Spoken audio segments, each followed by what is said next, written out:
ব্যক্তিগত বিষয়, রাজনীতি প্রত্যেকটা মানুষের করা স্বাধীনতা আছে, সে ব্যক্তিগতভাবে রাজনীতি করতেই পারে, কিন্তু যেটা হলো সে এখন প্রতিহিংসার শিকার একজন ক্রিকেটার হিসাবে।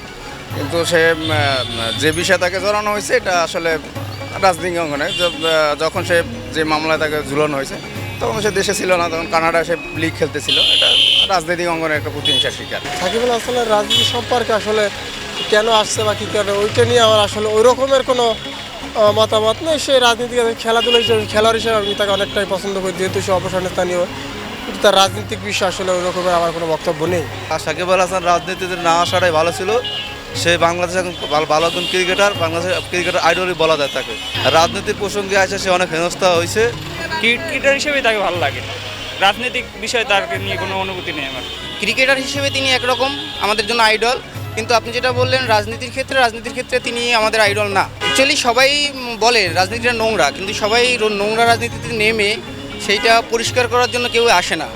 হয়তো তাদের ক্ষেত্রে ব্যক্তি সাকিব আল হাসান কেমন আমি জানি না, তবে তার যেই কাজকর্ম কিংবা তার সম্পর্কে যতটুকু আমি জানি বা শুনছি, তাতে ব্যক্তি সাকিব আল হাসান আমার পছন্দ না। ক্রিকেটে সাকিব আল হাসান শুধু বাংলাদেশ নয়, পুরো বিশ্বে একটি আইডল। বর্তমান পরিস্থিতিতে আমি মনে করি সাকিব আল হাসানকে সুযোগ দেওয়া হোক। সে আমাদের দেশের গর্ব, আমাদের অহংকার। একজন প্লেয়ার হিসেবে বাংলাদেশের সম্মানকে সে উঁচু স্থানে রেখেছে বিশ্বে। আমি মনে করি রাজনৈতিক বিষয়টাকে বিবেচনার দিন রেখে সাকিব আল হাসানকে একটা সুযোগ দেওয়া হোক, যাতে করে সে আমাদের সুনাম আরও বেশি দিন খেলতে পারে। আসলে সাকিবের বিষয়টা বলতে গেলে একটু সবাইকে বাবাই, কারণ দলমত নির্বিশেষে সাকিব কিন্তু একজন দেশসেরা অলরাউন্ডার ক্রিকেটার। আমি মনে করি আসলে উনি যে জায়গাতে পৌঁছেছিলেন সেটা শুধু বাংলাদেশ না, সারা ওয়ার্ল্ডে একটা গর্ব ছিল। আমি মনে করি ওনার রাজনীতিতে না আসাটাই ভালো ছিল, কারণ রাজনীতি এক বিষয় আর খেলাধুলা হচ্ছে আরেক বিষয়। খেলাধুলা যারা আসলে করে তারা সারা ওয়ার্ল্ডে একটা পরিচিত থাকে, তাদেরকে মানুষ রাষ্ট্রের সর্বনিম্ন থেকে সর্বোচ্চ পর্যায়ে তাদের ভালোবাসা এবং তাদের কি বলবো মানুষের মধ্যে একটা সবসময় তারা আসন গ্রহণ করে থাকে। দেখা যাচ্ছে উনি যখন আসলে রাজনীতিতে আসলেন একটা দল বাঘ হয়ে গেল। দেখা গেল যারা সরকার দলীয় আছে তারা তাকে সাপোর্ট করে, কিন্তু যারা বিরোধী দলীয় ছিল তারা কিন্তু তাকে সাপোর্ট করে নাই।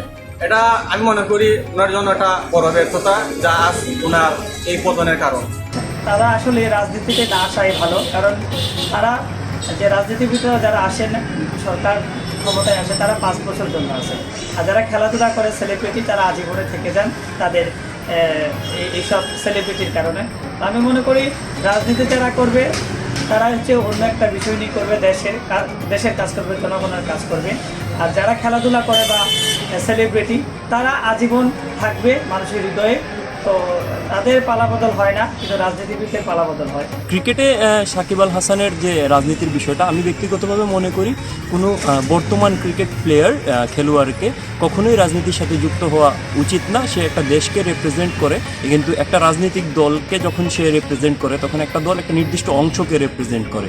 একটা দেশের সামগ্রিক সমষ্টিগত যে জনসংখ্যা তাকে সে রিপ্রেজেন্ট করে না, শুধুমাত্র একটা নির্দিষ্ট দলের মানুষকে সে রিপ্রেজেন্ট করে, সেই জনসমর্থনটাকেই সে শুধু রিপ্রেজেন্ট করে। আমি ব্যক্তিগতভাবে সাকিবের রাজনীতিটাকে পছন্দ করি না। আমি ব্যক্তিগতভাবে চাই বর্তমানে বাংলাদেশকে প্রতিনিধিত্ব করে এরকম কোনো খেলোয়াড়, সে যে ধরনের খেলোয়াড়ই হোক না কেন, সে যাতে কখনোই রাজনীতিতে যুক্ত না হয়। সাকিবুল হাসান যে শুধু বাংলাদেশের একজন বড় মাপের তারকা তা কিন্তু নয়। সাকিবুল হাসান একজন ক্রিকেটার হিসেবে সারা বিশ্বের মানুষ ওনাকে চিনে। আমাদের দেশে যারা এমপি আছে, মন্ত্রী আছে, অনেকেই কিন্তু বিশ্বের বাংলাদেশের বাইরে অনেকেই চিনে না, কিন্তু সাকিবুল হাসানকে সবাই চিনে। উনি আসলে রাজনীতিতে যাওয়াটা ওনার জন্য আমি মনে করি ভুলই হয়েছে, কারণ এখন তো উনি হচ্ছে বিভিন্নভাবে হেনস্থার শিকার হচ্ছেন। সেক্ষেত্রে ওনার রাজনীতিতে যাওয়া আসাটা আমি ভালো চোখে দেখছি, আগেও দেখিনি এখনও দেখছি। ক্রিকেটে আছে আমাদের ক্রিকেটটা হচ্ছে কোনো দেশের খেলাধুলা হচ্ছে বিশ্ব পরিমণ্ডলে পরিচয় করিয়ে দেয়। তো আমাদের সাকিবরা হচ্ছে স্টার, এদের নিয়ে রাজনীতির প্রসঙ্গটা না আসাই উচিত।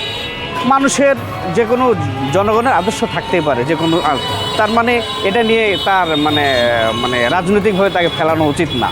রাজনীতি করতেই পারে, এটা তার ব্যক্তিগত স্বাধীনতা। আমার মতামত তো ওর না আসাটাই ভালো ছিল রাজনীতিতে, কেননা আপনার ও ক্রিকেটার ছিল, ওর অনেক মর্যাদা ছিল, এখন ও রাজনীতিতে আসছে, ওকে তো তেমন কেউ ভালোবাসে না, আর ওকে তো বাংলাদেশ থেকে জানা মতো বের করে দিছে। রাজনীতি নিঃসন্দেহে একটা ভালো দিক, ভালো সিস্টেম, কিন্তু সাকিব যেহেতু অল্প বয়সের মানুষ, উনি আরও কিছুদিন খেলতে পারতেন। হ্যাঁ, উনি আরও খেলার জগতে আরও বিশেষ ভূমিকা পালন করলে আমাদের দেশের রাজনীতির চাইতে খেলোয়াড় জগৎটা আরও ভালো হতো। হ্যাঁ, উনি অল্প বয়সের সিদ্ধান্ত রাজনীতি কেন নিল আমি এটা নিজে বুঝতে পারছি না।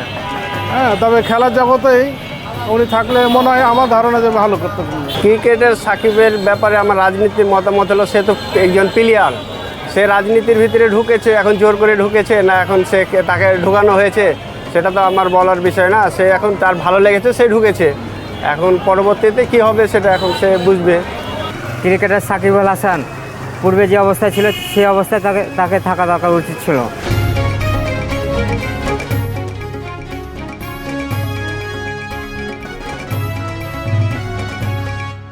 পাবলিক রিঅ্যাকশন, দেশ গড়ায় আপনার মতামত।